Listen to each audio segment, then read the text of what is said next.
ir para a ZASP, você vai ser a gerente da ZASP, a gerente de comunicação, mas na verdade eu ia fazer tudo. Falei, bora, fui para lá. E aí ele saiu, foi ser diretor da Sul América e eu fui para a ZASP. Eu sei que na época teve um outro presidente que assumiu e a gente fez um trabalho tão legal que a ZASP virou a Brasp. De regional, ela virou brasileira.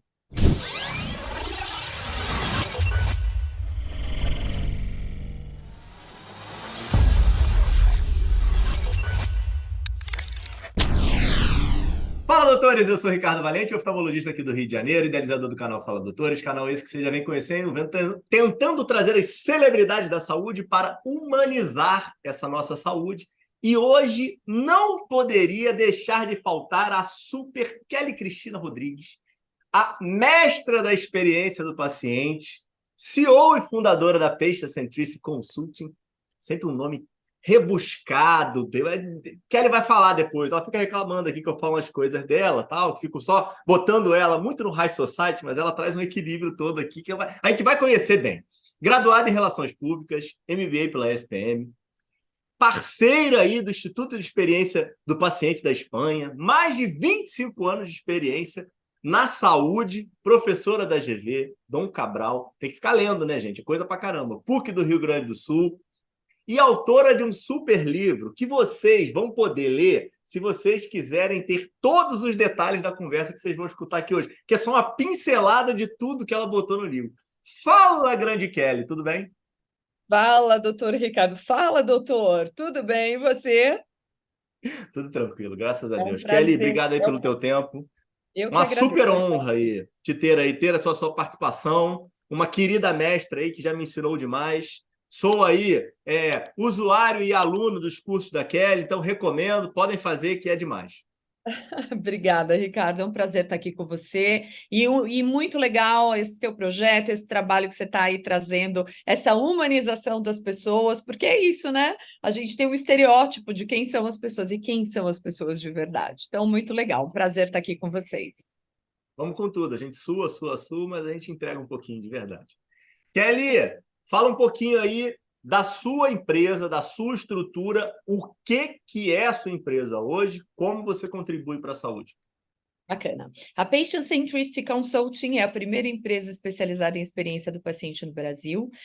A gente tem aí hoje 4 linhas de produtos. A primeira é a consultoria, e essa consultoria ela pode ser desde ajudar uma instituição a implementar a gestão da experiência do paciente, porque a gente precisa de método, ou até mesmo fazer uma jornada específica de uma área ou uma jornada específica de uma doença. Então, essa consultoria podem ser coisas de A a Z. A gente tem a escola de experiência do paciente, na qual você já foi nosso aluno, que a gente tem aqui cursos específicos, workshops abertos e workshops in company. Agora a gente também tem a comunidade PX, onde as pessoas podem aí participar com uma anuidade, e ela tem acesso a mais de 50 palestras gravadas e encontros com a gente aí quinzenalmente. Tudo isso dentro da escola de experiência do paciente, tá? A gente tem cursos online, então tem um curso online com formação e experiência do paciente, a gente tem um curso online com mentoria, onde a pessoa fica aí durante 45 dias tendo encontros,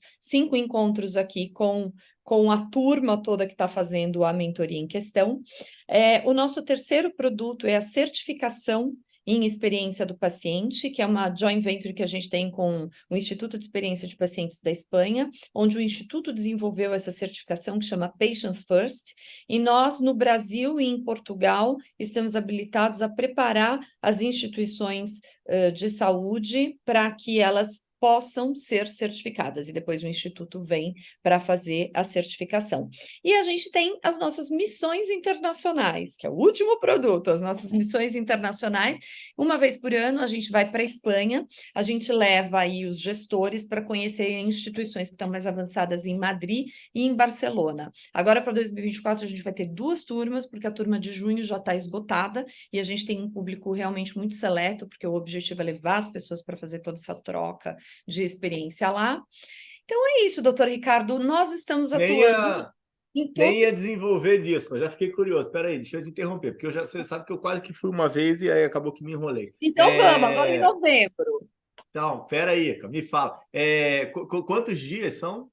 São 5 dias. A imersão, na verdade, começa no domingo, sempre no domingo à noite, onde a gente faz aqui um warm-up com os gestores das instituições de Madrid e com o CEO do Instituto de Experiência de Pacientes da Espanha, e a gente discute o que é que vai acontecer durante toda a semana. Na segunda-feira, a gente sempre tem um workshop.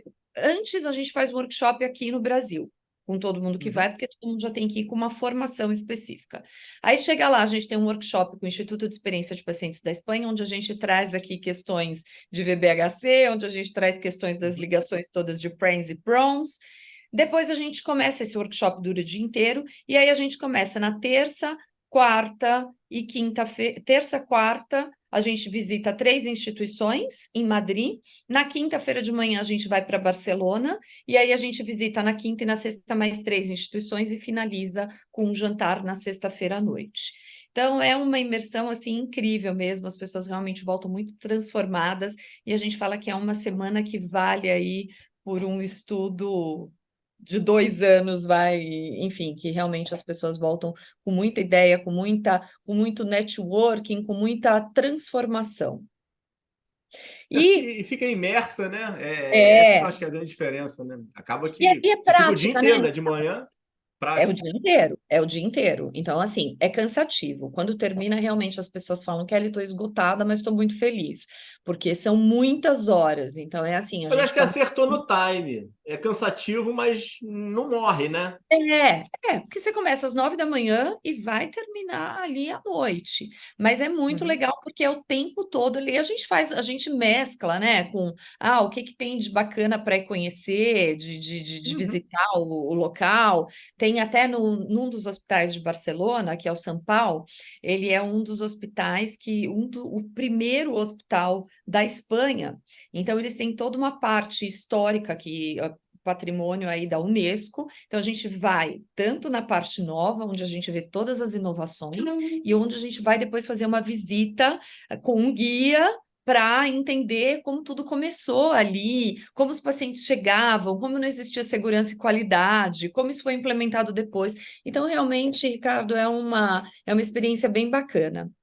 E hoje, falando só para complementar então da Patient Centricity, a gente atua no Brasil todo, a gente atua na América Latina, a gente tem aqui alguns clientes, Chile, Equador, Peru, então a gente está aí realmente desenvolvendo essa região, porque é uma região que vê todo o trabalho que a gente está realizando no Brasil e vê a proximidade toda, então é muito bacana de ver essa procura, e também atuamos em Portugal. E com a Espanha a gente tem essa parceria, então tem projetos às vezes que são multicêntricos e a gente toca Uhum. parte de Brasil, parte de Portugal, eles Espanha e por aí vai.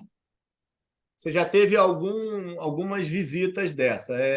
Existe limitação de língua para possíveis clientes? Quem quer ir? Como é que funciona isso, cara? Essa é a quinta turma que a gente vai fazer agora em junho, então nós vamos ter 2 turmas, né? Que a de junho já está esgotada e a outra em novembro, que as inscrições estão abertas.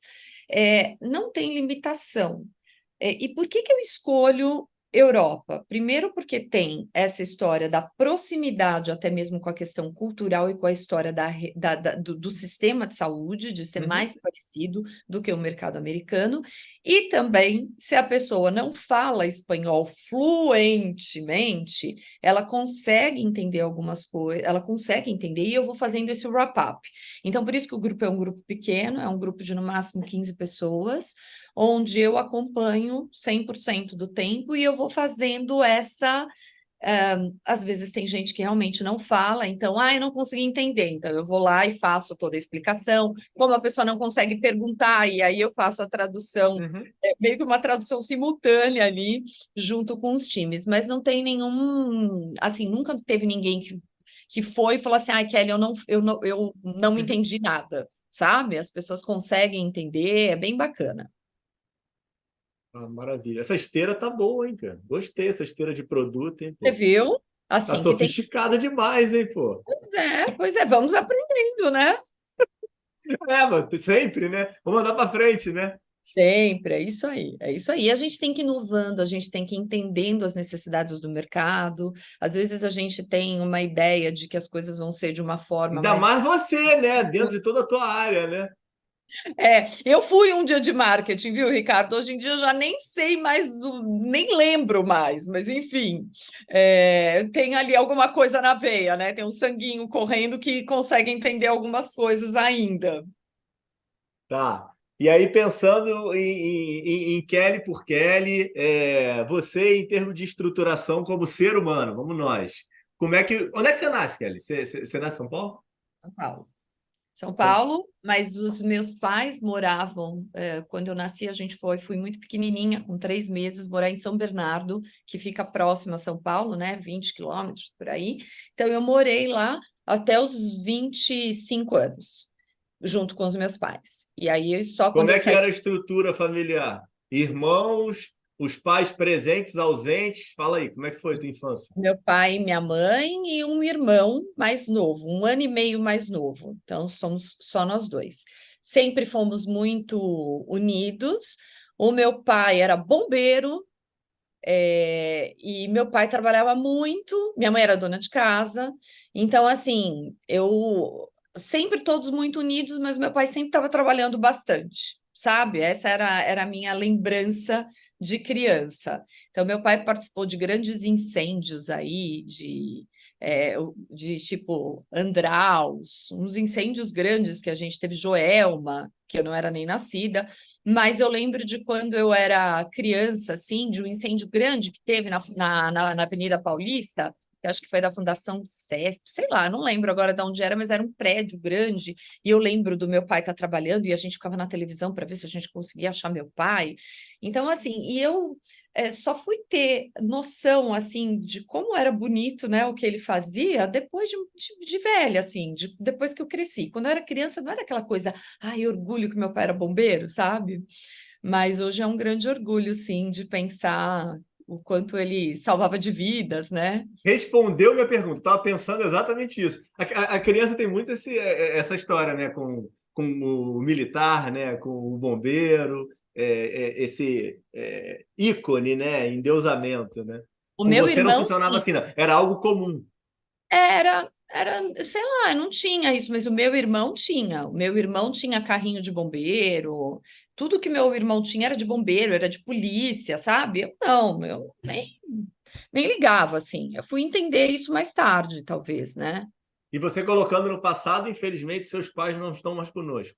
Sim, meus pais faleceram. Aliás, o meu turning point para fazer o que eu faço hoje foi a história da doença da minha mãe.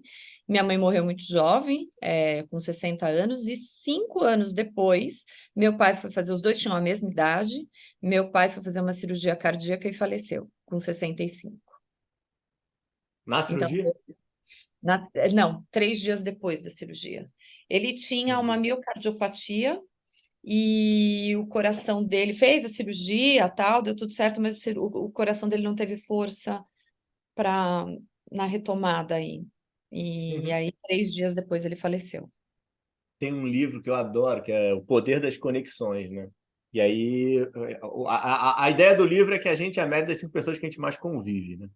Mas tem uma passagem do livro que é muito interessante, que são os autores de Harvard, e aí tem uns trabalhos científicos apresentando de como o cônjuge, depois de muito tempo vivendo junto, por mais que odeie o cônjuge, ele vem a óbito um pouco tempo depois, porque ele não consegue mais ter aquela pessoa ou que dá apoio, ou que é a base de crítica, que é a vida dos dois, né?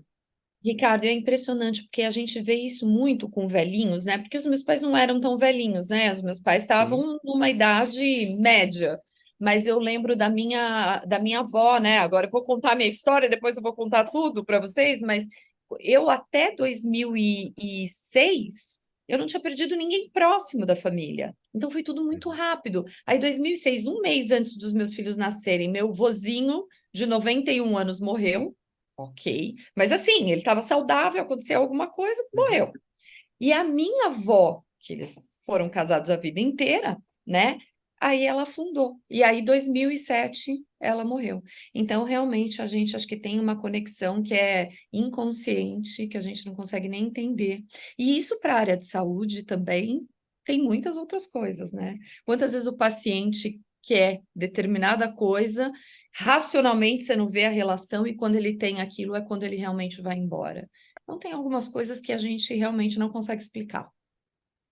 E isso é um lado, de certa forma, complexo, né? Porque é difícil de você replicar aquilo, né? E transformar aquilo num estudo literalmente científico e comprovar, né, para a academia, né?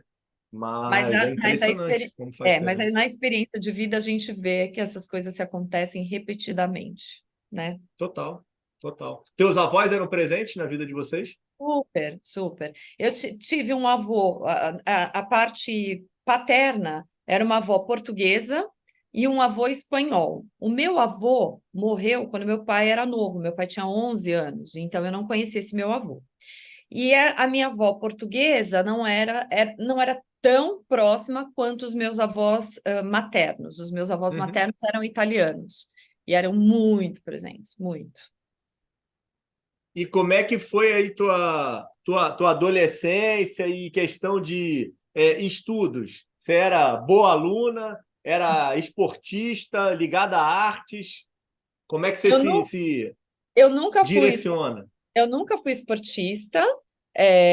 Na adolescência, eu comecei a fazer natação, mas nunca fui a pessoa da competição. Eu nunca curti competir Uhum. neste aspecto, sei lá, não fui, não era competitiva dessa forma, então eu nunca fui, não participava, não tinha, na época a gente não tinha clube ou qualquer coisa assim, então eu não tive, por exemplo, os meus filhos já vêm numa outra história, já começaram com um clube, já fazendo um monte de atividade e tal, então eu não tive isso, então eu nunca fui competidora. Então fui fazer natação nessa época de adolescência, e depois comecei a academia, essas coisas todas. Mas como aluna, eu sempre fui uma boa aluna. Uma boa aluna, uma das melhores da classe, não porque eu era mais inteligente, mas porque eu era mais esforçada. Tipo, eu era estudiosa.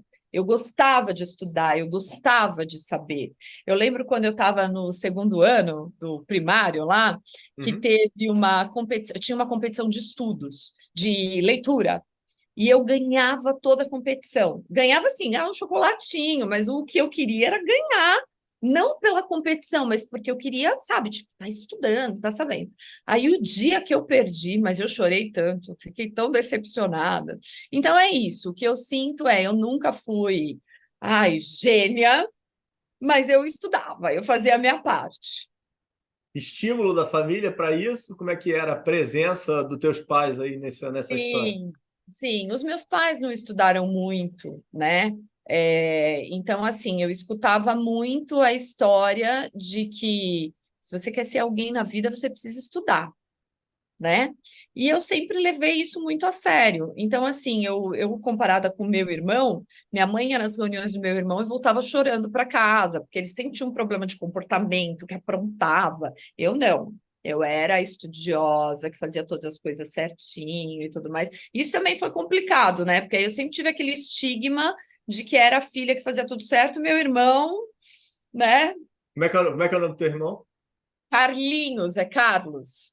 É um nome, Carlinhos, eu vou te dar um espaço de corte e aí eu vou postar no Instagram para você se defender. Pode ficar tranquilo, não liga não, tá? Que eu tô vendo que ela tá usando o espaço aqui para denegrir sua imagem. Não, de jeito nenhum. Mas o Carlinhos, todo mundo esperava tudo do Carlinhos. Agora eu não podia escorregar, porque tinha que ser tudo direitinho, entendeu? Aí quando eu fiquei mais velha, que eu chutei o pau da barraca, eu falei, não, também não dá para ser desse jeito, tudo Tá, quadradinho. outra coisa que eu tô curioso aqui, não tô me segurando para perguntar. Seus filhos são gêmeos, tem mais gêmeos na família? Minha mãe, minha mãe era gêmea, minha mãe e Ah, minha é? tia. É. Então a minha mãe faleceu e a minha tia hoje está aí, a minha mãe substituta, né? Mas elas Isso eram é impressionante. iguais. Os meus filhos são é um menino e uma menina, são bivitelinos, então eles não são iguais. Você percebe que são irmãos, mas né, não são iguais. Agora, minha mãe e minha tia eram iguais. Só que elas tinham personalidades muito diferentes. Então, quem não conhecia, quem via na rua, achava que era a mesma pessoa. Mas eu nunca confundi as duas, porque a personalidade era tão diferente que eu sabia muito quem era uma e quem era outra. Tá, e aí, faculdade, por que você escolhe relações públicas? Ah, a história foi o seguinte: eu comecei a fazer o segundo grau antes da faculdade. Segundo grau, E aí, e eu estudava de manhã, segundo grau convencional, que hoje é o ensino médio, né? E um monte de amiga minha começou a trabalhar. E elas começaram a fazer estágio, na época, eu morava em São Bernardo, era na Ford. E aí eu falava assim, Uhum. eu também quero trabalhar. E o meu pai era militar, então meu pai era muito controlador, machista, então a filha mulher, entendeu? E aí, assim, eu queria trabalhar para poder, né, alçar outros voos aí, porque se eu fosse depender do meu pai, era aquela coisa ali rígida. E aí eu mudei para um Tua mãe curso. não trabalhava, Kelly? Não, minha Tá. mãe não trabalhava. E aí ela dava muito apoio para o meu pai, para um monte de coisa, tudo, mas ela não trabalhava. Ela chegou a ter um bazar, porque meu avô era comerciante, meu avô teve um bazar, aí teve uma época que ela e minha tia administraram, compraram o bazar do meu avô, enfim, era no Ipiranga, a gente morava em São Bernardo, então, que é longe, então foi todo meio que um perrengue, aí ela não trabalhava. E aí eu decidi mudar o meu curso no segundo ano para secretariado, para eu poder começar a trabalhar e fazer estágio. E Uhum. aí, Ricardo, eu consegui um estágio na Ford, que na época virou Auto Latina, olha que velha, que era a Volkswagen e a Ford. Tem muita gente que não vai nem saber o que que é isso, tá? Mas foi a junção das duas montadoras. E eu fui fazer estágio na Ford. Aí foi o máximo. Primeiro emprego, eu fui trabalhar em São Paulo, não foi em São Bernardo. Eles arrumaram um estágio que era no CAF, Centro Automotivo Ford, que só tinha os executivos. E o meu primeiro emprego, então, eu era secretária, estagiária da secretária, Uhum. do, de um executivaço que era um quase VP, ele era um diretor adjunto, um alemão.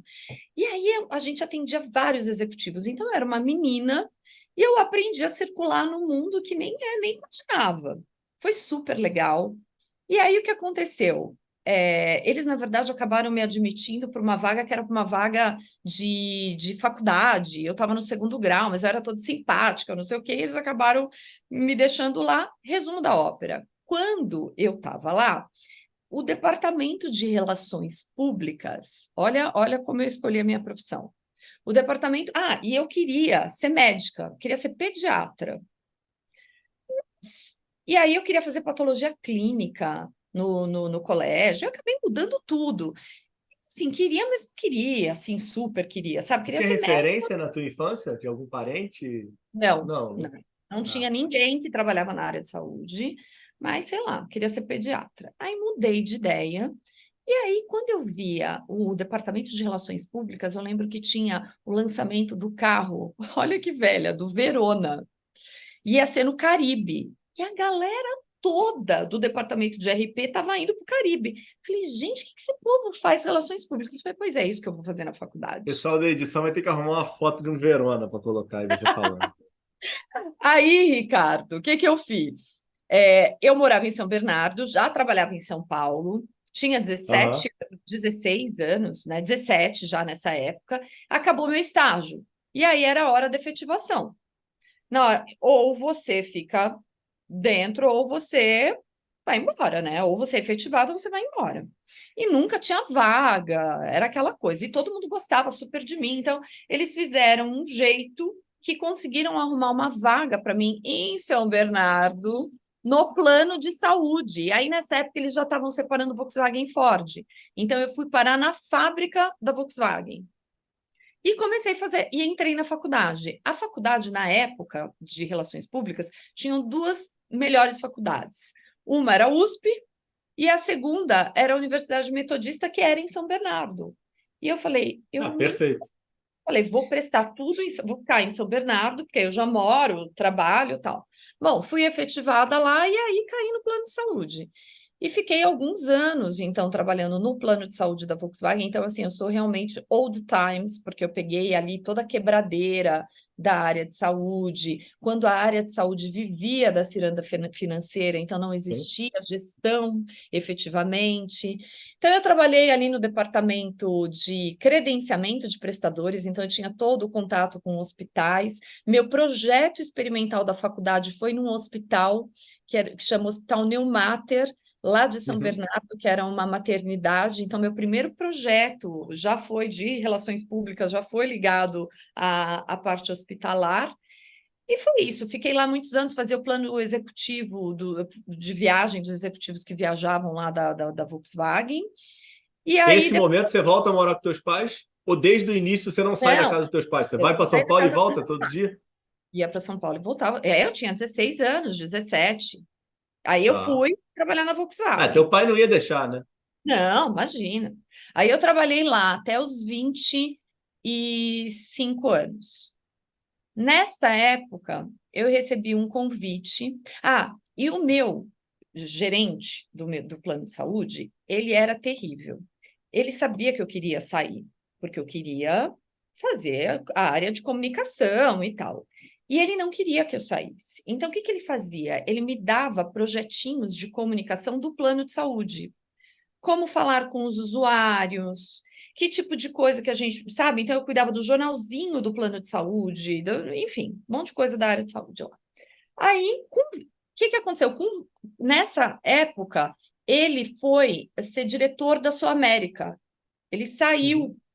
E ele era o presidente na época era a ASASP, que era a Associação das Uhum. Empresas de Plano de Saúde de Autogestão. E aí ele falou para mim: você quer ir para a ZASP? Você vai ser a gerente da ZASP, a gerente de comunicação, mas na verdade eu ia fazer tudo. Falei, bora, fui para lá. E aí ele saiu, foi ser diretor da Sul América e eu fui para a ZASP. Eu sei que na época teve um outro presidente que assumiu e a gente fez um trabalho tão legal que a ZASP virou a Brasp, de regional ela virou brasileira. E aí nós tínhamos no cenário do Brasil duas entidades de autogestão. Uma que cuidava de empresas privadas e a outra das empresas das entidades públicas, que era o Ciefas. E Uhum. aí, depois que eu saí de lá, teve a fusão do Ciefas com a Brasp, que hoje é a Unidas, que todo mundo conhece. Caramba! É. Você vê como eu sou Kelly cultura! antiga, É, old pô! time. É. E aí, e foi muito legal, Ricardo, porque nessa época que eu comecei a fazer esse trabalho lá, então eu era uma menina, né? Tinha 25 anos. 24, por aí. E aí, assim, não tinha curso, não tinha um monte de coisa. Então, eu comecei a pôr um monte de coisa em prática. Curso para quem era associado, de formação de não sei o quê. Então, a gente Ah, mas trouxe um monte você não vai para a SPM nesse momento? para SPM. Não vai fazer escola de propaganda e marketing? Ah, não, aí eu fui fazer pós-graduação nesse meio tempo, eu me formei Aham. com anos, já estou com 24. Então, aí eu fui fazer especialização na SPM em marketing, depois eu fui fazer MBA em marketing de serviços, o MBA eu fui fazer em 2004, bem depois. Então, eu fui fazer SPM, sei lá, tinha 22 Tá. anos por aí. Que Mas aí você eu fui, estava nesse momento? foi por aí, por Aham. aí. Eu estou tentando fazer os paralelos, né, de profissional com universidade, mas é isso, eu fiz especialização, fiz pós-graduação e depois eu fui fazer o MBA em 2004, que aí teve uma parte do MBA que foi na Espanha, que também era via SPM. Bom, aí eu trabalhei na Brasp, então fiquei lá acho que um ano e pouco, e aí eu recebi um convite para ir trabalhar numa empresa que era uma empresa de home care na época. E nesta época eu tinha recebido um convite para ir fazer um estágio numa universidade de Montreal, porque nessa época a gente estava fazendo um intercâmbio, Canadá estava na crista da onda, e a gente estava fazendo um intercâmbio para levar uns executivos para ir para o Canadá, com o Ministério da Saúde e tal. E eu recebi um convite para fazer Mas uma isso, peraí, calma, agora eu me perdi. Isso é Abraço, autogestão. na Ah, autogestão, tá, tá, tá? tá, Então, aqui tá. eu, com 24 anos, estou na Brasp, eu recebi esse convite para ir fazer esse estágio lá na Universidade de Montreal. Só que aí, paralelamente, eu recebi o convite de trabalho para ir para essa empresa de home care, que era para eu ganhar praticamente o triplo do que eu ganhava de, Uhum. de salário. E aí eu resolvi deixar a história do estágio para lá. Bom, fui para essa empresa, implementei todo o departamento comercial e de marketing. né? Não existia isso de forma... Mas ficou frustrada porque você deixou teu curso para lá? Não, mas calma que aí virá e a outra oportunidade, a outra questão. Fiquei, mas era uma oportunidade de ganho muito grande. E escuta essa, eu era noiva. Eu namorei 11 anos uma pessoa que eu não casei. E aí eu ficava, sabe, tipo, eu ia casar, Bom, resolvi não ir para Montreal, fui para essa empresa e trabalhei 1 ano. Aí eu trabalhei 1 ano lá. Teve um dia, que foi uma sexta-feira, teve uma discussão com o meu chefe da época, e eu estava já lá nesse namoro, vai, não vai, vai, não vai. Falei, quer saber? Na segunda-feira, eu tinha aula de inglês com a professora de inglês, é minha amiga até hoje. E ela foi lá, e aí a gente começava a conversação lá, contando o que tinha sido o final de semana, e eu tinha contado o que tinha acontecido, tal, na sexta-feira, com o chefe, a história com o namorado. Aí ela pegou e falou assim, Kelly, o que você está fazendo aqui? Ela falou assim, seu sonho sempre foi em morar fora. Ela falou assim, sabe, quando você vai? É agora. Eu falei, quer saber? Pedi as contas no mesmo dia, na mesma segunda-feira, no final do dia. O meu chefe não acreditava. Kelly, calma, você... Eu falei, não, é agora ou não. Bom, terminei com o namorado. Fiquei mais 4 meses para organizar a casa, para contratar outra pessoa, tal. E fui morar na Austrália, fui fazer o caminho que essa turma, essa minha professora de inglês tinha me apresentado para uma turma que tinha morado na Austrália, que ia todo ano para a festa da Full Moon Party na Tailândia, que era numa ilha específica, que tinha ido para a Indonésia, que tinha ido para Nova Eu Zelândia. tenho certeza que esse seu ex-namorado não sabia que a culpa era da professora de inglês. Tenho certeza disso. O Bom, cara não não entendeu com nada. ele dançou, e eu fui para a Austrália, e eu falei, eu vou fazer tudo isso, vou para Nova Zelândia, vou para Tailândia, vou para Indonésia, e eu já trabalhava fazia bastante tempo, eu tinha um fundo de garantia, eu tinha uma grana para poder ir, né? Então eu programei que ia ficar 1 ano lá. Quando eu cheguei lá, Ricardo, e eu não tinha dinheiro para fazer o curso de marketing, eu tinha dinheiro só para fazer o curso de inglês e morar lá. É isso, então dinheiro reservado. Aí eu cheguei lá, Ricardo, só tinha asiático na minha classe. E aí, assim, eu falei, gente, eu era a melhor aluna. Falei assim, o que que eu estou fazendo aqui? Não dá.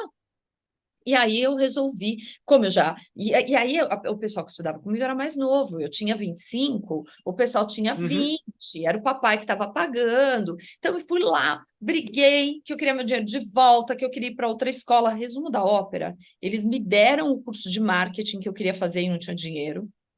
Então, eu Uhum. estudava inglês, marketing, aí eu reduzi, eu falei, não, não vou ficar 1 ano aqui, eu vou pirar. Aí eu fiquei 3 meses estudando marketing em inglês e 3 meses viajando. Então, eu fui dar uma volta por todos esses países e aí eu voltei para o Brasil 6 meses depois. Aí, quando eu volto para o Brasil. E aí eu fiz um estágio numa empresa de home care lá.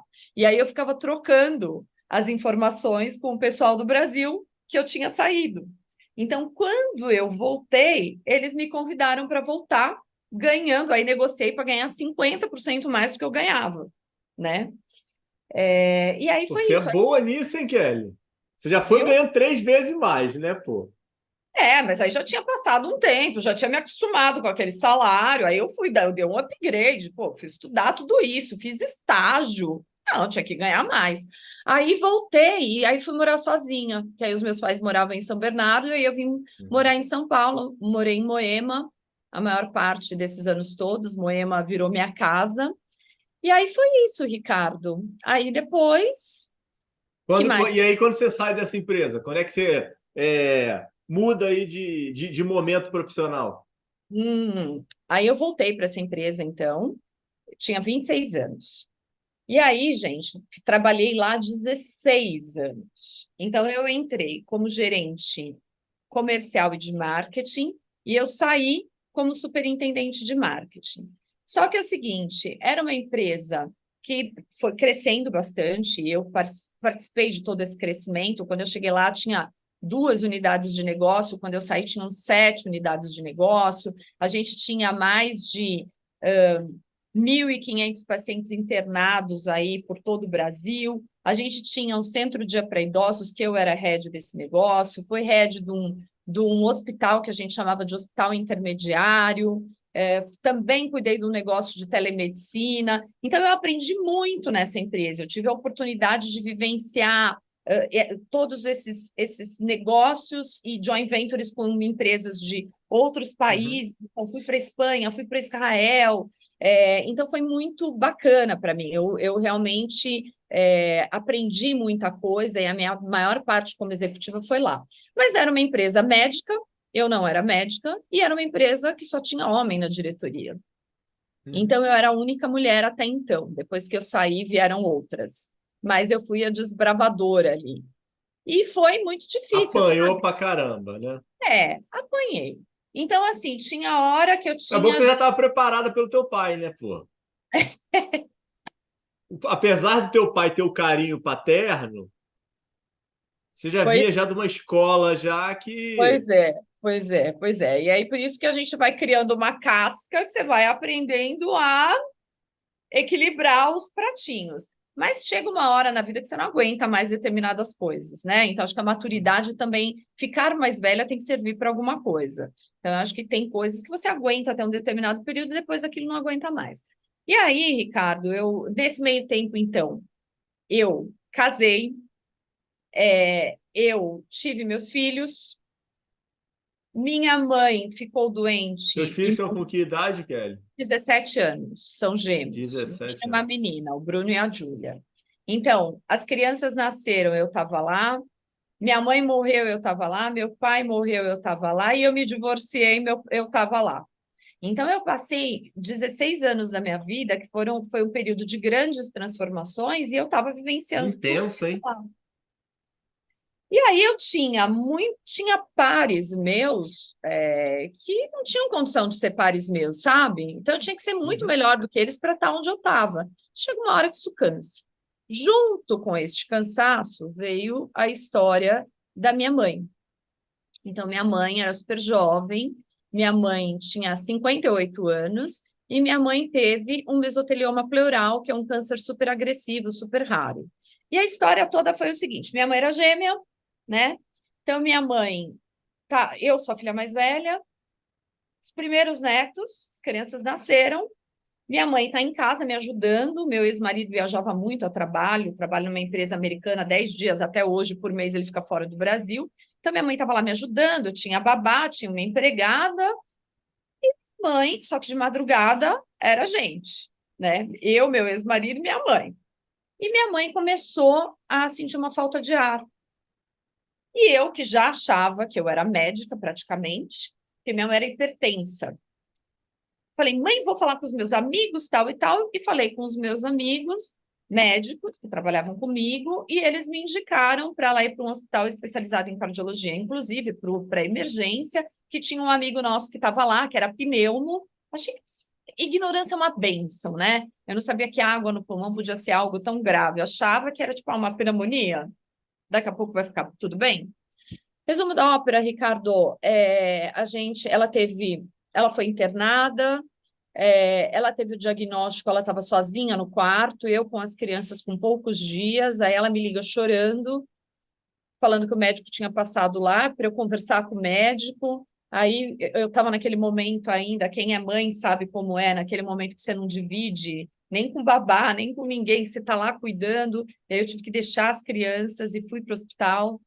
Cheguei lá, fui conversar com o médico e ele disse assim para mim: de acordo com os estudos clínicos, esse tipo de paciente morre em 8 meses. E aí eu falo que quando a gente tem filho, a gente aprende a ser filho.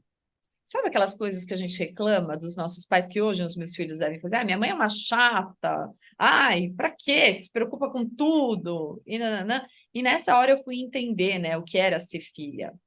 E nessa hora eu estava perdendo minha mãe. Então, assim, minha mãe teve uma jornada muito difícil, mas muito difícil. A gente não achou metástase, a gente não achou foco em outro lugar, então, e com o sistema privado, hein? E eu conhecendo todo mundo, com todos os acessos e tal. E aí ela chegou a tirar um pulmão, e aí ela só definhou. E aí ela morreu em 1 ano. Nesse meio tempo, então, assim, ela descobrimos com 58 anos, faltava 2 semanas para ela fazer 59, e aí ela morreu 1 semana depois de fazer 60. Então, foi realmente uma jornada muito difícil. E quando eu passei por todas as coisas que eu passei, eu falei assim, não é possível que tenha que ser desse jeito. E eu achava que eu era já super focada no paciente, porque todas as áreas que tinham ali, que lidavam com o paciente, eram áreas que eu era responsável. Então, pesquisa, serviço de atendimento ao cliente, área de qualidade estava subordinada a mim. Então, eu achava que eu já via, eu sabia tudo que o paciente queria. E quando eu passei essas coisas com a minha própria mãe, eu fui entender que a gente tem pontos cegos. O profissional não consegue enxergar a perspectiva do paciente, porque ele está olhando ali a questão técnica, que para ele é o mais importante, e o paciente não consegue avaliar a questão técnica e passa por determinadas coisas que uma parte não consegue ver a outra. E aí, depois de algum tempo, de alguns anos, e aí eu fiquei incomodada, tentando entender o que eu podia fazer de diferente, como eu podia implementar essas coisas dentro da instituição que eu estava, e eu percebia que não existia espaço, porque realmente era uma instituição que era muito médico-cêntrica, que por mais que sempre fez as coisas do ponto de vista de tentar fazer o melhor pelo paciente e tudo mais, não conseguia enxergar determinadas coisas, né? E eu vejo até hoje, quando a gente conversa com alguns médicos, que os médicos falam, não, o paciente reclamou, deixa eu reclamar, está reclamando de bobagem e tal. Então, assim, aquilo tudo para mim, isso eu vivencio até hoje nos lugares que eu vou, com as pessoas que eu converso. Então, eu falava, não é possível, tem que ser diferente. Neste meio tempo, eu fui indicada para... Teve uma pessoa que me procurou, que era uma empresa especializada em Customer Experience, em experiência do cliente.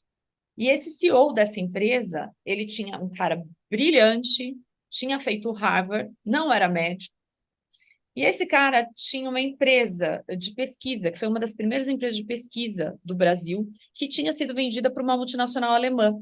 E ele estava na cláusula de não compete. Então, ele abriu uma empresa de experiência do cliente, que nessa época estava começando no Brasil. Então, para o varejo, para concessionárias, para essas coisas. E ele era um cara muito antenado, ficava muito tempo fora do Brasil, e ele via que tinha a história do patient experience. E ele veio conversar comigo, tinham me indicado, se eu topava o desafio de fazer isso acontecer na área de saúde, então eu iria para lá para ganhar praticamente metade do que eu ganhava, mas com a chance de ser sócia do pedaço de saúde. E eu já estava por aqui, onde eu estava. Isso se uniu com o meu propósito, né, de precisamos fazer diferente, e eu vou fazer acontecer. Bom, Ricardo, fui para essa empresa, isso em 2014. Nesse meio tempo, eu fui fazer o MBA em Marketing de Serviços. Uma parte do módulo deles era na Espanha. Fiquei 1 mês na Espanha, na Universidade de Nebrija, fazendo desenvolvimento de negócios internacionais e tal, mas tudo voltado a marketing. Só que tudo isso sempre conectado com a minha realidade de saúde, porque eu sempre trabalhei na área de saúde, sempre, desde do estágio. Não, desde da minha formação. E aí, Ricardo, eu fui para Nessa Cleveland. transição de empresa, você estava mal, Kelly? Como é que foi esse teu luto aí com a tua mãe? Estava mal, estava muito mal, porque, na verdade, nessa transição de empresa, já tinha morrido a minha mãe e o meu pai. E eu já tinha Putz, vivenciado e eu estava me divorciando. Então, foi assim, caramba. um Caos, cal- né? um caldeirão de coisas, mas assim, eu sou muito corajosa em alguns momentos, assim, ou às vezes, sei lá, não penso muito nas coisas, porque eu só vou, sabe? E eu falei, eu vou, vai dar certo e tal. Só que não foi exatamente assim. Eu fui para o primeiro congresso da Cleveland Clinic, eu estava nessa empresa ainda, Cheguei lá, encontrei com um monte de gente do Einstein, porque o Einstein estava bancando para que um monte de gente estudasse isso e trouxesse isso Uhum. do Einstein. E aí, eu tentando fazer as coisas acontecer, voltei, fiz vários eventos, trazia, todo mundo me atendia porque me conhecia da área de saúde e tal, mas ninguém bancava isso, porque todo mundo falava, vai, Kelly, que bonitinho, no fim do dia, onde a gente vai ganhar dinheiro com isso? A gente chegou a vender um projeto grande para um dos principais hospitais do Brasil, não vou aqui citar qual, mas o Uhum. negócio não foi implementado, para você ter ideia. E aí eu fiquei nessa empresa 1 ano. Eu sei que era outubro, faltavam 10 dias para o final do mês, tipo, dia 20, eu recebia dia 30, ganhando metade do que eu ganhava, né? E aí ele chegou para mim, o CEO dessa empresa, era um cara brilhante mesmo, até hoje eu acho ele brilhante, e ele foi super transparente. Ele falou, Karen, não tenho mais dinheiro para pagar o seu salário. Ele falou assim, se você quiser continuar aqui com a gente, vai ser um prazer, você pode usar toda a estrutura daqui e tal, mas eu não tenho mais dinheiro para te pagar. E eu, divorciada, com 2 filhos, falei, meu, vou embora e vou abrir a minha empresa. Então, a Patient Centricity, ela não surgiu de uma mente brilhante que pensou como ia ser. Foi em decorrência de tudo que foi acontecendo. Só que eu falei o seguinte, se eu tiver um projeto e esse projeto for meu, o dinheiro é meu, então eu preciso disso e vamos para a vida, vamos para a luta. Nesse meio tempo, Ricardo, eu fui chamada para dar aula na GV, de marketing em saúde, né? Uhum. E aí, que era a minha praia até então. E eu nem mestrado tenho, nem doutorado tenho. Eu fiz MBA, sempre fui executiva. Só que é o seguinte, eu precisava ter alguma entrada. E aí eu fui dar aula de marketing em saúde no MBA. E aí, a primeira turma que eu dei aula, eu ganhei um título, um diploma que eu tenho até hoje, da professora mais bem avaliada da GV. E aí, a GV me chamou para falar para os professores o que eu tinha feito de diferente. E só tinha gente com doutorado, acho que queriam me matar, né? E aí foi bem legal, eu contei. Porque assim, o que eu fazia? E isso é o que eu faço para tudo até hoje. Eu vou fazer aquilo que eu gostaria de receber. Então, não me venha Uhum. com teorias, porque as teorias são lindas. A teoria ela é importante para a gente estudar, mas como é que eu alio isso à prática? Então, tudo que eu fazia teoria e prática, e os alunos amaram. Então, foi isso que rolou. E aí, eu comecei a dar aula, e as aulas eram para o MBA da GV Saúde. Então, eu comecei a ter gente interessada em experiência do paciente, porque eu comecei a introduzir o tema de experiência do paciente nisso. Até que quem lê o livro vai ver essa história, a professora Ana Malik, que é a grande pessoa que também me ajudou muito nesse momento, ela falou para mim, por que você não estrutura um curso de experiência do paciente? Ah, paralelo a isso, meu pai morreu. O meu pai, eu tenho um irmão. Então, meu pai, a única coisa que ele tinha era um apartamento e um carro. E aí, eu e o meu irmão recebemos esse dinheiro, vendemos, recebemos esse dinheiro, metade para cada um. Isso foi o que me ajudou nesses quase 2 anos que eu fiquei pregando no deserto, como eu digo. Ah, não fala história, não, que você era uma magnata danada, que vivia só de caviar, poxa vida. É assim, vai ter congresso, vamos para o congresso, $4.500, mais passagem, mais hospedagem, vamos para o congresso. Então assim, só por isso que assim, sabe, Ricardo, eu tenho muito orgulho, porque nada, não porque foi difícil, mas porque eu persisti, porque não foi fácil. Então, eu fui só para Cleveland Clinic, que naquela época era tudo presencial, eu fui 7 vezes pagando do meu próprio bolso, né? Eu não Uhum. tive nenhuma instituição pagando. Então, assim, era $4.500 o curso que eu ia fazer, mais passagem, mais hospedagem. Então, assim, eu investi o dinheiro da vida para fazer essa formação, porque não existia nada no Brasil. Legal. E Uhum. aí, a doutora Ana Malik me fala, que você não monta um curso de experiência do paciente, ainda bem que essa é só meia hora, né? Olha já quanto tempo passou. Aí eu peguei e falei assim, doutora, eu falei, não, porque dinheiro, aula não dá dinheiro, né? Imagina, eu quero vender consultoria. Só que, Ricardo, quem ia comprar consultoria, essas pessoas não entendiam nem o que era a experiência do paciente. E aí, eu relutei para estruturar o primeiro curso, e o primeiro curso foi na GV, que a gente chamava de Oficina de Introdução à Experiência do Paciente. E depois desta oficina, que foram mais de 12 na GV, é que começou a vir gente contratar o serviço. E daí todas as coisas começaram a acontecer. Então, hoje, quando todo mundo vê que já passaram mais de 12 mil alunos na nossa Escola de Experiência do Paciente, que já passou pelo menos quase 200 clientes corporativos contratando os nossos serviços das mais diversas formas, mais de 5 turmas, que agora a gente vai para a nossa sexta turma de missão internacional. Então, assim, nada foi nada foi assim. A construção do método não foi assim, foi através do meu aprendizado.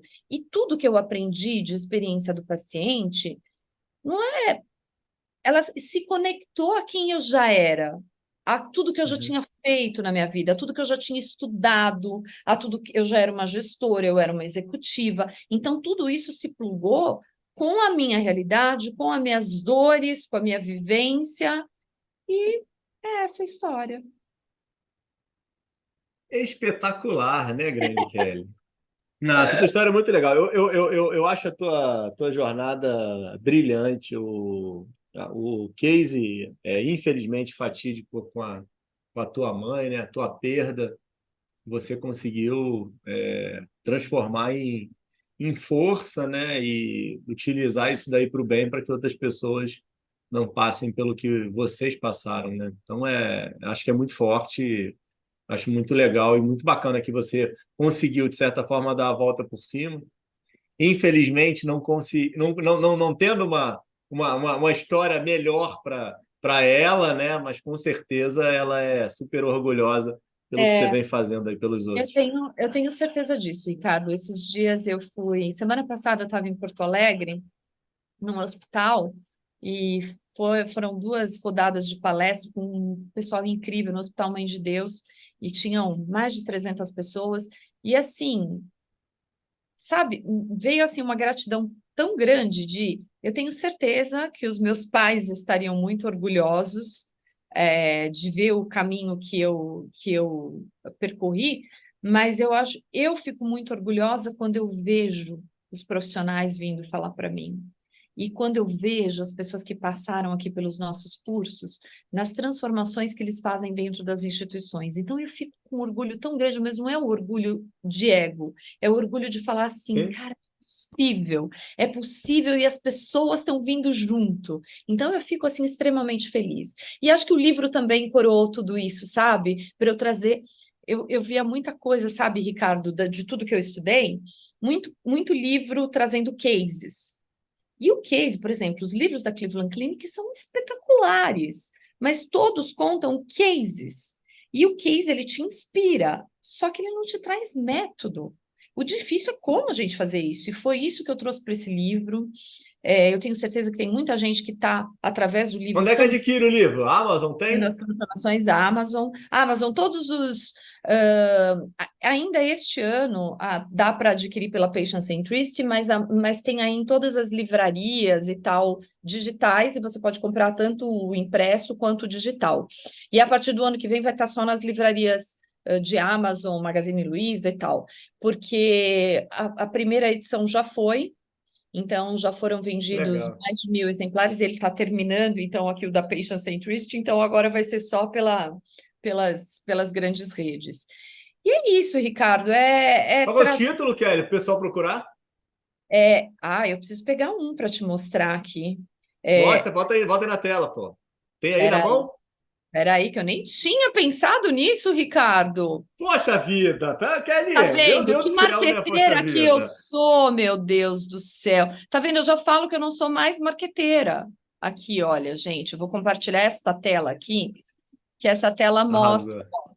a experiência do paciente, como criar, implementar e gerir bem um programa de experiência do paciente. E Tá. aí é o que eu falo, né? Que a experiência do paciente ela requer um novo mindset dos profissionais de saúde que tem que atuar de uma forma inclusiva, trazendo o paciente e a família para serem protagonistas do cuidado em conjunto com eles. Porque a gente fala muita coisa que é blá blá blá. A gente fala que o paciente como protagonista, o paciente nem voz tem. Como é que ele vai ser protagonista? Então a gente Sim. tem que trazê-los para que eles façam em conjunto com a gente. Maravilha, Kelly. Obrigado aí pelo teu tempo. Obrigado Eu aí que pela agradeço. oportunidade. Você é demais, faz uma baita diferença para todos nós e para o sistema. Então, fala, doutores aí, só agradecimento a seu tempo, sua oportunidade. É, Onde é que o pessoal te acha, Kelly, de link? Me manda depois para botar aqui embaixo na bio.